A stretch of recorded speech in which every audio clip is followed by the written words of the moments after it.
You give a man a fish and he eats for a day. You teach a man to fish and he eats forever. We've all heard the saying. The saying fits perfectly when it comes to the welfare system today. In my opinion, it's a simple solution to a growing problem that the American welfare system is facing. As it stands today, the welfare system is more of a band-aid than a cure. They give out monetary aid, but fail to help people find ways to meet their needs permanently. The government has tried to implement laws to restrict the amount of aid being given through acts such as the Drug-Free Family Act, the Personal Responsibility Act, and the Work Reconciliation Act. The Social Security was enacted in 1935 during the Great Depression. It was there to assist families who were unemployed or underemployed, and has paved the way for the modern-day welfare system. The biggest issue is the need for assistance seems to be ever growing. Over the past year, welfare has cost over $1.8 trillion, and it will increase around 30% over the next year, according to Forbes. It has been stated that even with an upturn in the economy, the need for assistance will still be there. The enormous amount of money being spent on aid could be due to the fact that aid is being abused, or more aid is being given than what is needed. According to reports from Robert Rector, the amount of aid being given is more than 4 times the amount needed to bring the poor up to the poverty level. Due to problems in balancing the budget, many new acts have been introduced to help cut back on the amount of aid being distributed. One such act is the Drug-Free Family Act, where families that are applying for aid must pass a drug test in order to receive aid. Many states have already enacted policies similar to this, but it has only increased the cost to the state. According to The Economist, only 2% of the people that have been tested have failed the drug test. It's stated by CLAPS.org that the test will cost $30 to $76, and due to false results, each applicant will have to be tested multiple times. The cost of each applicant being tested is costing the state more than what it is saving. The welfare system is meant to assist people to help meet their needs.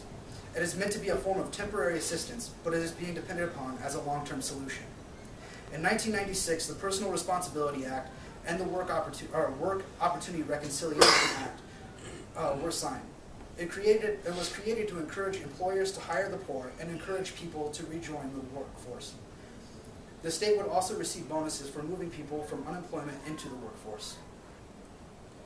People would also be able to receive temporary assistance with the requirement of work. The Personal Responsibility and the Work Opportunity Reconciliations Act bring me back to my opening quotation. Helping people improve their financial situation and become contributing members to the economic society will be more beneficial to eliminating the cost to state, as opposed to just handing them aid. The unemployment rate is at 9.1% and roughly 14 million people. Rather than enabling the people, the government should be a solution to their problems. The role of the unemployment office should be to encourage and help people better their financial situations, to aid them and to help push them into jobs or careers. The amount of aid being given should be limited by time unless certain expectations are met. Applicants that are receiving aid should be required to fill out an application that includes abilities, trainings, and other items that might be useful to help them find employment. Then counseling and job assistance should be offered. With the time limit of availability on aid, if no employment is found, the government would then assist in helping them find a job. If an applicant is unhappy with the opportunities provided, they will be able to refuse the options provided, but the amount of aid may be reduced. People will still be able to receive aid if they are working for employment or towards their career goals. The welfare worker is very hands-off when working with their clients. The workers do not know their clients or their current circumstances. The communication between the state worker and the consumer is on a month-to-month basis, and the information turned in is on the honor system. The lack of communication and knowledge of their clients puts the worker at a disadvantage when it comes to meeting their clients' needs. One step in turning the economy around and eliminating poverty would be creating more jobs. Hiring more people to help for the welfare office would create more jobs and assist with serving the people on welfare. Another way would be to offer incentives to prevent outsourcing of jobs. According to the Progress.org, the top corporations in America have cut over 2.9 million jobs and have hired 2.4 million people overseas.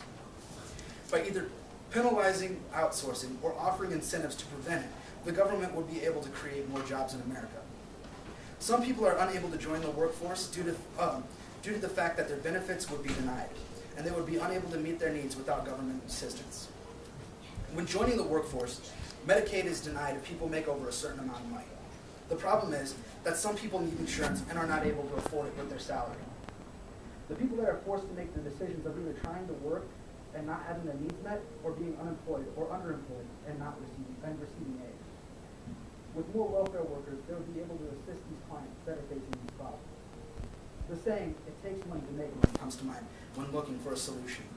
The cost of reforming the welfare system would be great. The cost of reforming the welfare system would be great at first, but it would pay off in the long run. The changes in the system would benefit the state, the client, and the taxpayers. The need for the welfare system would decrease, or it wouldn't be as heavily relied on. Assisting people in finding ways to meet their own needs would cut back on the amount of aid being dispersed, and the cost of helping would be paid back to the state.